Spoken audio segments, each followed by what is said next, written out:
I think that white people are committed to being villains in the aggregate, right? The real sort of issue here, and I've heard people sort of say it, is one, I think that white people viscerally fear. It's not that white people don't know, right, what they have done. They know.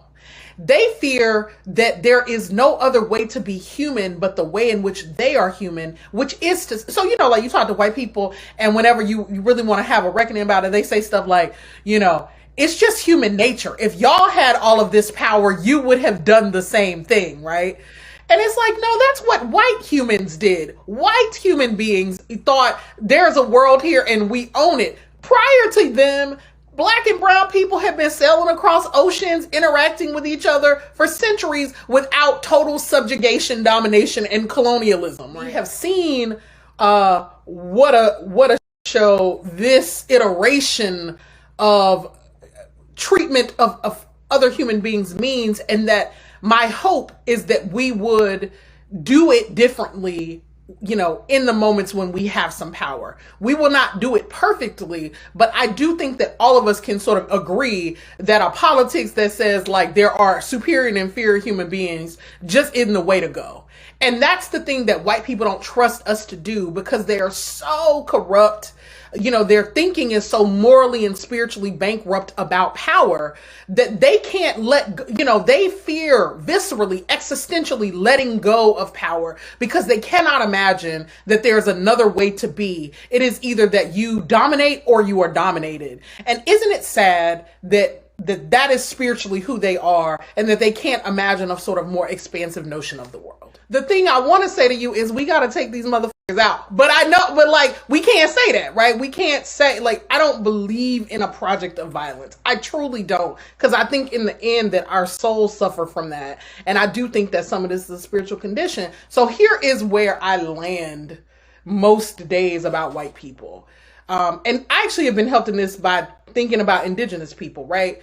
See, part of the challenge around whiteness is that it totally skews our view of everything, right? I gave this TED talk about this some years back, and one of the reasons I was trying to think about it is the world didn't start when white people arrived in America and tried to tell all the rest of us how things were going to go. There were people out here making worlds, Africans and indigenous people being brilliant, and, libraries and inventions and, vibrant notions of humanity and cross-cultural exchange long before white people showed up being raggedy and violent and terrible and trying to take everything from everybody. And that's really important, because if we believe that history starts for us when white people drag us to these shores, then we can never get outside of the notion that this is going to be our existential struggle. All things that begin end. White folks are not infinite and eternal, right? They ain't gonna go on for infinity and infinity. And that's super important to remember, that white colonialism and imperialism has a beginning. And in my way of thinking about the world, that means it has an end.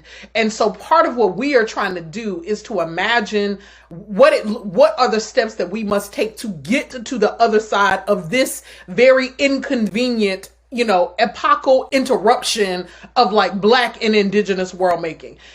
I mean, does that give people comfort on a day-to-day when you just having to deal with white folks and the travesties that they create and the sense that they want to destroy the planet? Nah, there is a world beyond even our sojourn on the earth. And so whiteness is going to have an end date, because it is not, despite what white people think of themselves, they do not defy the laws of eternity, right? Their projects are not so sophisticated that the natural laws of physics change for them.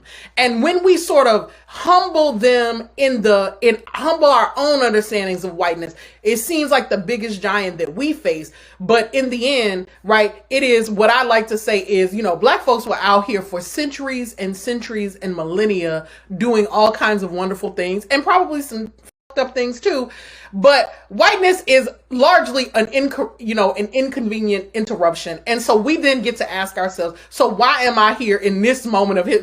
Damn, why did I show up in this particular iteration? And it's I think we showed up in this iteration precisely so that we could help to figure out an end and a way to the other side of this, gargantuan historical tragedy that is white supremacy.